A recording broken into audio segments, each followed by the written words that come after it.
Sure, Micah and Jarvis both do Surge, but what I want to know is how is Jarvis' Surge better than Micah's? Hello, everyone, and welcome to another episode of the Perfect RIA Podcast. I'm your co-host, Matthew Jarvis, and with me, as usual, the man, the myth, the legend, Micah Shalansky. Micah, how are you today? Jarvis, I am doing fan-friggin-tastic. I gotta say, I thoroughly enjoy doing this content production with you and the podcast, and the feedback we get from advisors is just amazing. Even the trolls, it is just amazing. So I really appreciate it. Yeah, it's really fun to do these episodes. Again, we've been doing them for a couple of years now, and literally at first, Mike, it was you and I recording them in the bar, and now there's like 50,000 downloads a month, which on the one Yeah. hand blows my mind, and on the one hand is a super honor that we can work in this community. And our focus this month is on surge meetings, such a critical part of an office. We talked last week about common mistakes during surge, and Micah, today we want to talk about one of the questions we get on a regular basis, which is how do you and I do surge differently in our respective offices? Now, Jarvis, as you know, we have a limited time that we can run through this on the podcast, right? Trying to limit this content down Mm-hmm. to 30 minutes is really challenging. And this is one of the reasons we have a webinar coming up that's just going to be focused about surge meetings. And Yep. we're really going to dive into this and give the exact example. So we're going to talk at this, but the webinar, we're definitely going to give some more information.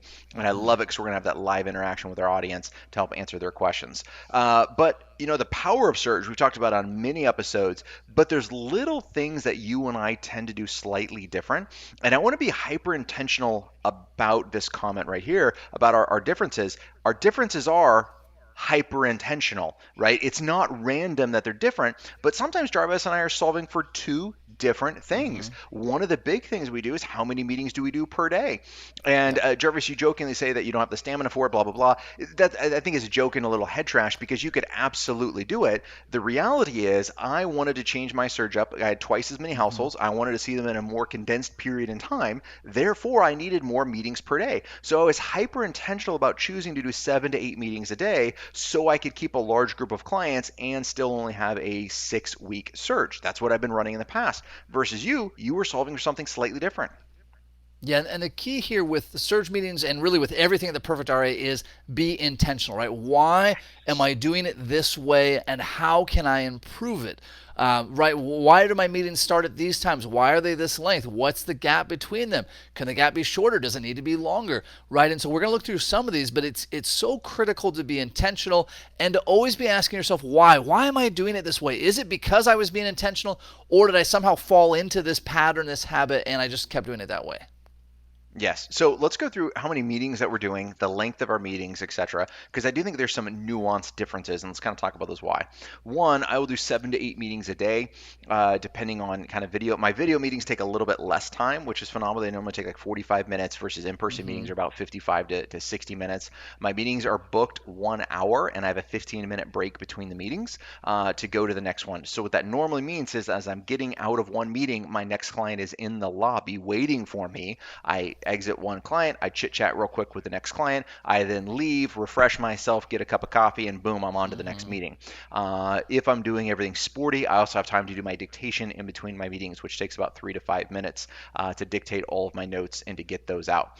Now, the reason I do it in this way is for one, I've had years and years of practice. I didn't start off the gate doing 8 meetings a day, right, or 7 meetings a day. It was definitely less than that. It was like 1 meeting a day. I was super excited. Remember those days? And so it was kind Yeah. of slowly.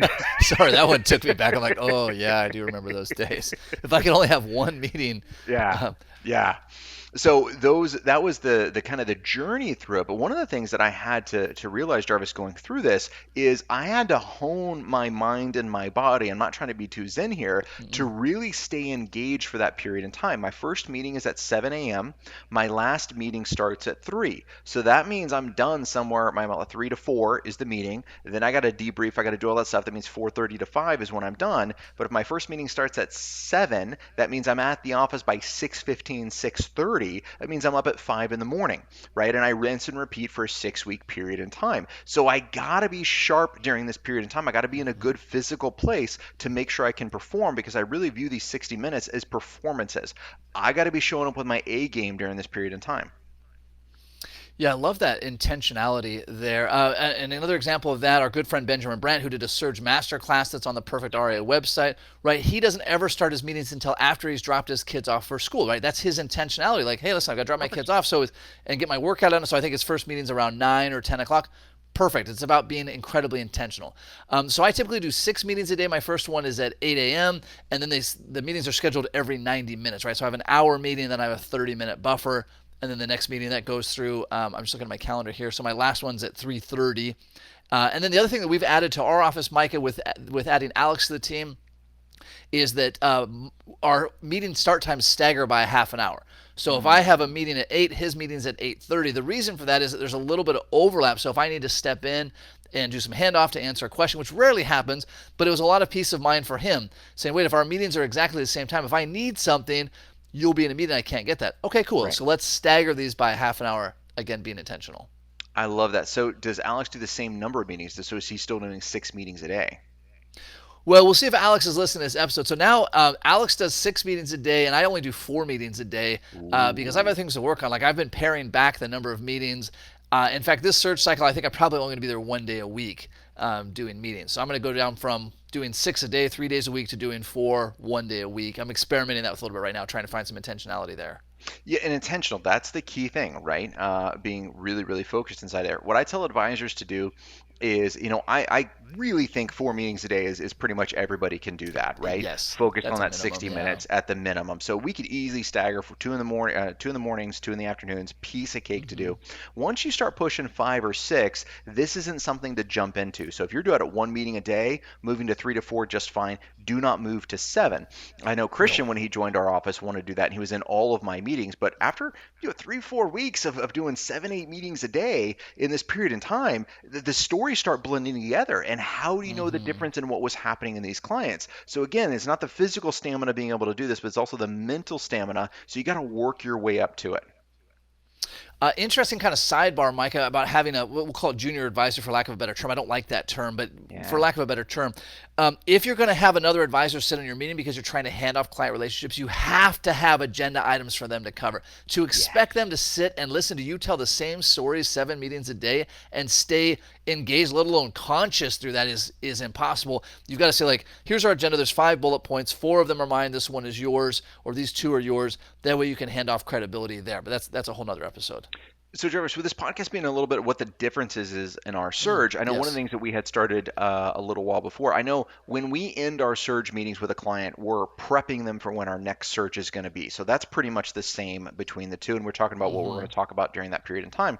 One of the things we started a couple years ago, and I don't know if you've done this yet, is we start sending out pre-emails to our clients a couple weeks before their appointment, letting them know when it's coming up, letting them know if they have any questions, and allowing them to send in their agenda items to us in advance. And oh my gosh, that was a great idea, because now we're getting their questions in advance, and our team's able to answer their questions in advance, so we're not surprised in the meeting. And that's been a huge success. And are you doing the same thing?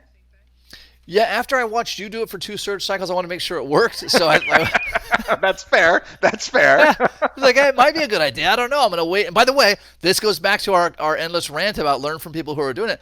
Cool. Mike has this great idea. I want to see if it works. Like we love to joke about that, but we've Yeah, both had ideas. We're like, that was not a good idea. I'm not going to keep doing good that. idea. So yeah, we have adapted that. We have in every communication leading up to the actual surge meeting saying, hey, please let us know what questions and concerns. Please let us know what agenda items you have. Please let us know what you want Matthew, Alex to be prepared to talk to you about. So we've incorporated that with each communication, kind of soliciting that. We did make a mistake there, Micah. This was a failure on my part. The first time we started doing that, we would have the printed client agenda, and then in small font at the bottom were the client's questions. Now, Oh, hopefully all of you are listening like, no, that's a terrible problem. So now it's at the very top in very large top, font, big font. and then our actions items are below that. So these are small things that you learn as you go. Like as soon as I saw that, oh no, this And is not going to work. And one of the things in our webinar, apologies, we don't have time to get into it right here. Some other things to cover, but in the webinar, we will cover and get into how we bring this up in our client meeting, because there's an amateur way of doing this, and you think it might not matter. Well, if you're a rock star, you know everything counts, right? There's a Yes. certain way we bring this up to solicit new questions, but giving them credit for the work that they've done. So stay tuned for that in the webinar. Yep. Mike, a a key difference between your surge and my surge, and this is really something I think you need to work on, my friend, Please. is this buckets garbage. Guardrails. Hey, I'm doing what works. Yeah. So as for newer listeners of the show, this is a long time joke between Micah and I. I always go to print retirement income guardrails for our reports, for our client meetings. Micah always does buckets. At the end of the day, you boil back the image. It's really the same thing, but it is something to tease about. But teasing aside, right, we're both using the tool that we're most comfortable talking to clients about, right? Well, let's say everything. The majority of your conversations with clients, Micah, are centered around the buckets, right? The majority of mine are Sure. centered around guardrails. And when we're talking about estate planning and beneficiaries and tax planning, this is our anchor point, and it's the piece, Micah, that clients. This is a great test. When you say, hey, which one of these pieces would you like to take? Which ones would you like to shred? That's the one for me that they always want to take. The other stuff, they got to throw that stuff away. Joe, it was just funny. I was wrapping up a mini surge and I had a client, and it Yeah. was the same thing at the end of the meeting, right? We went over the buckets, and she absolutely loved it, and we went over just a couple other things. I was kind of gathering up paperwork, and apparently I wasn't thinking about it, and I gathered up and I put the buckets in my paperwork. She's like, no, no, no, no, no, that this is mine, and she reached over from my pile and she pulled it away, and that is a phenomenal point. Like the other paperwork, she could not care less about, but she's like, nope, I keep Yep. these, and this goes in the top of my file. So that's when you know you got something that's pure gold. Um, I'd say another thing that we do that's probably in common is printed handouts. And Mm-hmm. everything that I do, I either have a virtual file for them for my Zoom meetings, or I have a Yep. printed file for them for every single client. And this is my diva coming out. They must be in the same order. Now, this could sound, again, to the amateur, this could sound like I'm being a little bit of a drama queen here about saying the order of how my documents are. But again, to the rock stars, you're instantly going to see it. It says, no, no, no. My focus in that client meeting is not the paperwork I have in my folder, but my focus is on my client. And if I open my Yes. folder up and I have to now hunt and peck and I have to look at things and I'm kind of paying attention to them and kind of not and kind of looking for documents, I look like a schmo, right? Yeah. Versus I can 100% focus on my client, and I know when I open up my folder exactly where every piece of paper is. And when a client question comes up, whether it's an economic commentary piece, whether it's a Roth conversion, it's the value add, it's the buckets, whatever it is, I know exactly where it is and I get to pull it out. They're like, oh my gosh, Micah, you're so prepared for this meeting. We love it. Yeah, yeah, it's always in the same order. It's the same orientation. It's the right colored paper. Something that we do differently in our office is, Mike, I love your some thoughts on this.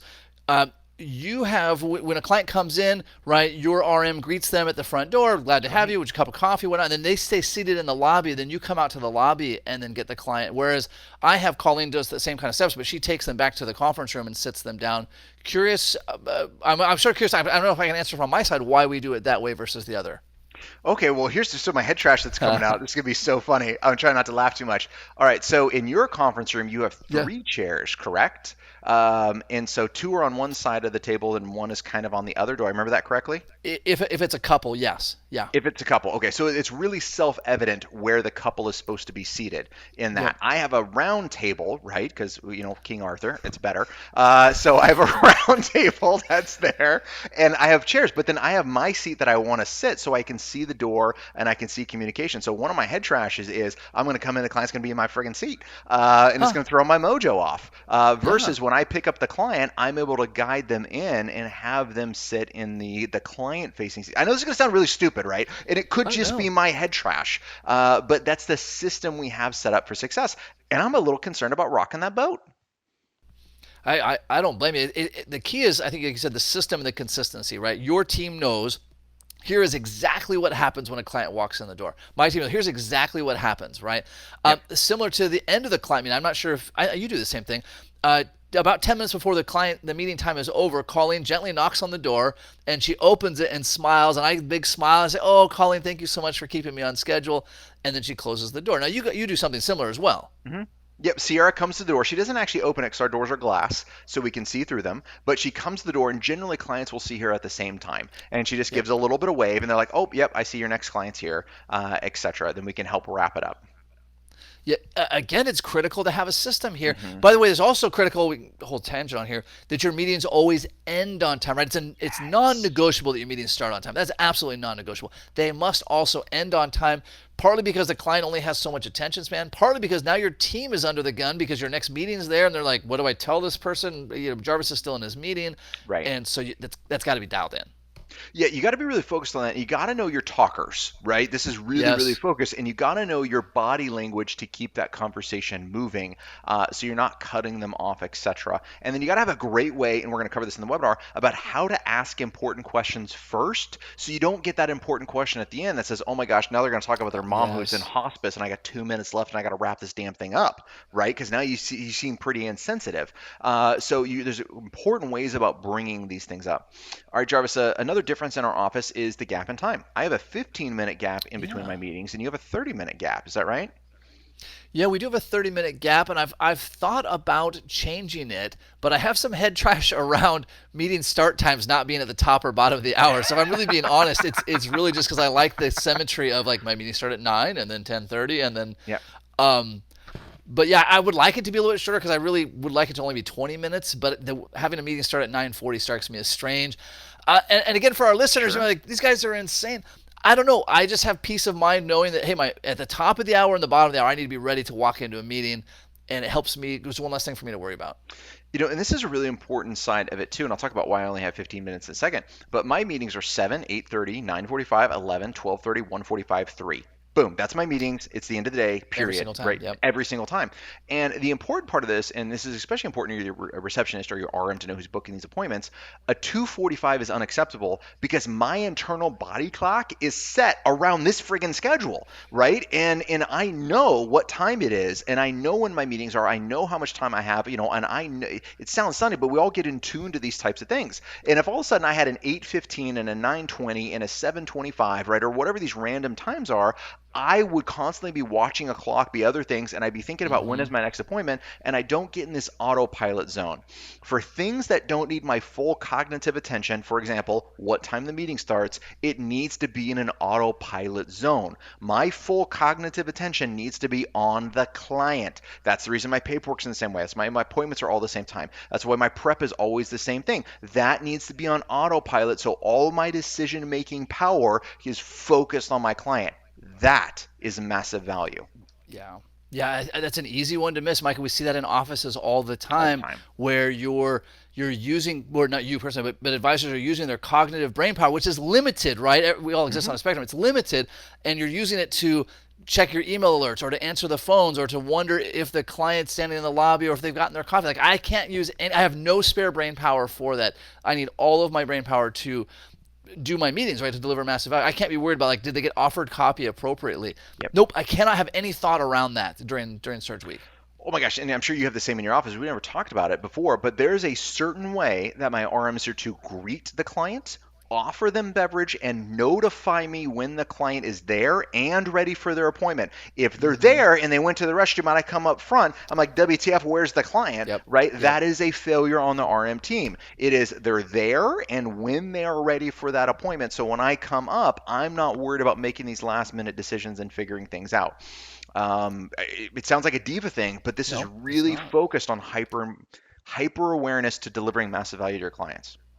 Yeah, it is. And with top performers in every field, it's that way, right? I need to just Totally. stay focused, even on this minutia stuff. I have to stay focused on the things that only I can do, and I've got to push out everything else. Mike, another thing that comes to mind is note taking. So you've been taking notes on your iPad for years. I Hmm. recently switched over to taking notes digitally on a Remarkable pad. Nice. Previously, I didn't because I was too worried about the distractions. Like I was too easily distracted, so I would just take it on paper. But now I take it on my Remarkable. You've done it on your iPad for years.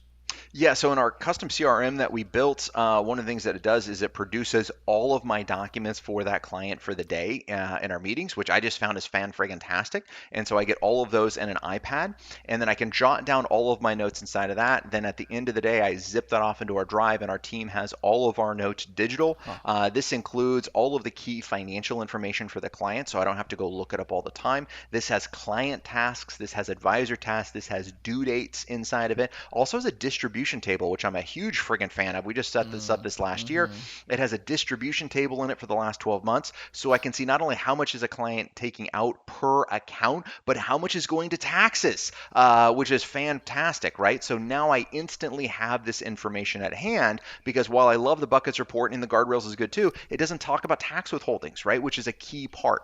So I have all of this key information on what I call my homework sheet. That's where all of my notes go. I zip it off to the RMs at the end of the day. It makes it super easy. No, I love that. And again, for that homework sheet, whether it's coming out of the CRM or you're having your team prepared, it's like, what Yep. things am I needing to look up, right? If I need to look up this for every client, cool. Have someone else look that up and put it on there so you're not down the rabbit hole of, let me read my last 7 meeting dictations and see what I thought about it. And a pro tip with that, Jarvis, let's take the tax information, right? So you should know the tax bracket for every single client that's coming in. You should know their marginal bracket, not their effective one, because that's irrelevant for 99% of what we're doing, but you need to know their marginal bracket. This is not $1,000 an hour task. Answering the question about taxes is $1,000 an hour task. So you should have your team go through that information. Now, don't just write it on the homework sheet. Pro tip, go stick it in Excel. Go document all of that stuff. Now, if you're working with RTS, they're going to take care of it for you. But if you don't, have all that information in a spreadsheet so you can easily pull it the next time for these clients. A small, fairly nuanced difference. After client meetings, I pull out on my iPhone. I have the Rev app, rev.com, rev.com, and I hit record on that, and then it goes to the team. You're using Dictate. Is that Mhm. dictate.com? Yep, dictate.com is the app that we use, and then that gets dictated out same day, goes to the team, and they screen it.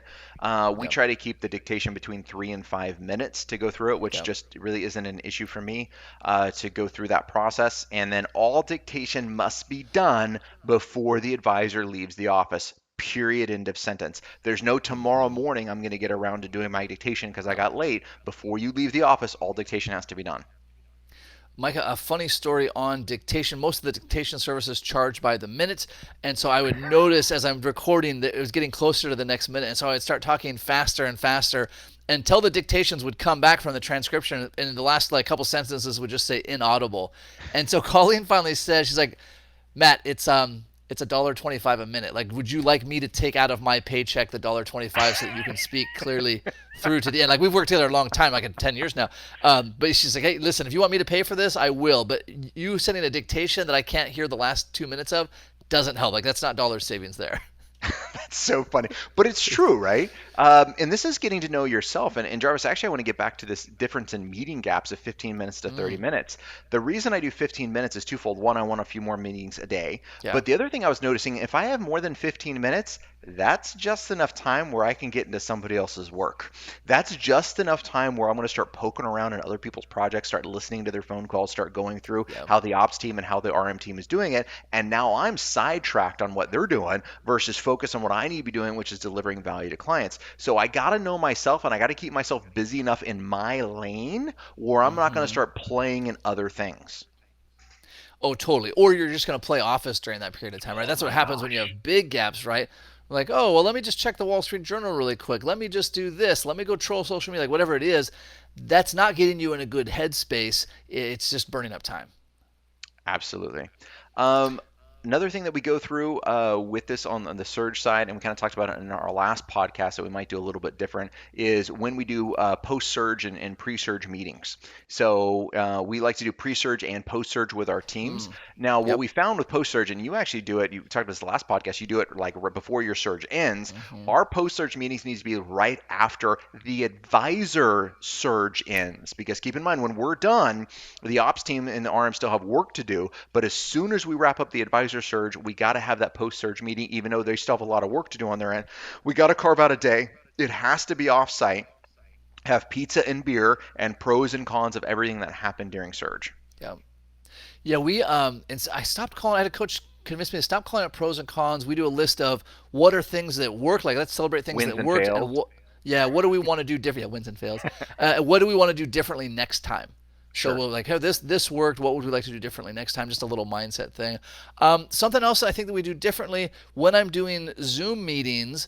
Of course, there's a whole thing about how to use Zoom effectively and what does your waiting room message say and all of those Oh things. my gosh. But Colleen goes in 5 minutes before the meeting, and then she's in there, and then the client comes in and she greets them and she does her normal small talk as if they were in the office, and then she messages me, and then I hop in the call. So what I found was happening is people were losing that connection with Colleen. Right? I want them to have a solid connection with my RM so that when they have questions, like I just need to call and talk to Colleen, not my connection's only with Matt, especially for newer clients that were all virtual. So we have her do this like meet and greet, if you will, before I each love Zoom that. meeting.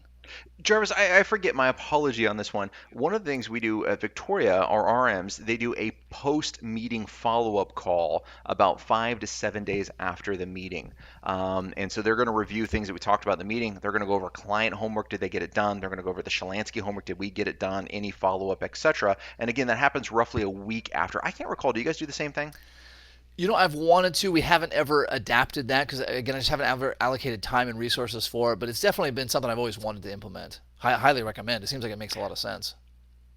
I got to say, we get rave reviews from the client, and it really brought it to my mind is the comment that you made. The connection to the team, especially for our remote clients, this empowers our team to answer client questions. So versus, I'm not trying to put down chit chat, right? Because No, the no, chit no, chat no. before the meeting is just fantastic. But that also sets Colleen up, if you will, or let's just use non-Colleen. It sets a receptionist up to hand off all the questions to Matt. Oh, Matt's going to cover this. Matt's going to do that. Matt's going to do this, etc. Versus the post call, it empowers. This is what I feel. It Hmm. empowers my team to answer the client's questions, right? So they don't feel they got to come to Micah for all of this. They know they can go to Victoria, and Victoria is going to get them an answer. So at least for us, that's been a huge success. Yeah, I love the idea, right? Because now you're confirming, hey, we did what we said we were going to do. If something came up, if they had some grievance or anything at all, it's just another chance to touch that. Okay, so this Perfect. podcast is all about action items. So number one, action items. We're going to have a phenomenal webinar here in a few days. I think it's on August 17th. We're going to be August crushing this 17th. thing, and we're going to really get into surge process and preparing for it because we both have a fall surge, which is coming up in October. So if you haven't signed up for that, be intentional. Go sign up. October, November. That was actually something, Micah, that I learned from you about having your surge fall over the end of a month, right? So you can say, hey, Matthew's meeting with clients in Right. October and November. And so, yeah, we shifted all of our surges by a week so that tripped over. And that was Action just item number, oh, my. go ahead, please. I'm sorry. That was just my head trash, right? Because I couldn't say, "Oh my gosh, there's only 1 month I'm meeting with clients in the next six Yeah. months." This can't. And it just my head trash. I was like, "Oh, perfect. Put it the last 2 weeks of March, the first 2 weeks of April. It's 2 months." Yeah. Sorry. Great news. I love it. These small things make all the difference. Action item number two, if you enjoy the podcast, wait until you see Micah and I in person. It's always a lot of fun to be able to sit down with advisors in a group setting to do extreme accountability, to really dive deep into your practice. Micah, you and I will be together on October 8th in Denver at XYPN. We will also be in Las Vegas, Nevada, December 1st and 2nd doing our Invictus Mastermind. That, of course, is for Invictus members only. But October 8th in Denver is open for the entire TPR nation. Fantastic. I'm going to say another action item that's there. Be intentional about your surge and write out that process, not on a computer. Jump out, get one of those giant Yes. 3M stickies. That's what Jarvis and I love to use. And we'll write it out there with the entire team what the surge process is. And we start off with what the goal is, right? Our goal during surge is to deliver massive value to every single client. That's our goal. Now, great. The process is how are we going to do that? And Yep. let's make sure the entire team is there. And the reason, Jarvis, I love starting with this goal is I want to empower the team that they don't get to be isolated and to say, well, I did my job, but Susie didn't do hers, right? Yes. Now, we don't have that. We have a phenomenal team, and I want to keep that culture going. Look, Mm-hmm. it's the entire team's responsibility to achieve this goal, and we can all make it or we can all fail, but everyone is empowered to achieve this. I think that's great. Final action item for today. As I mentioned, I think at the beginning of the show, we're getting some 50,000 downloads a month on the podcast, which is really a lot of fun. The TPR Nation is growing. Please take a minute to give it 5 stars on Apple or wherever you listen to podcasts. Those reviews, while they also make us feel good and it makes us have a nice day, really help grow the audience for the Perfect RA, really help get the message out about delivering massive value. So we appreciate you for that. Awesome. And until next time, happy planning. Happy planning.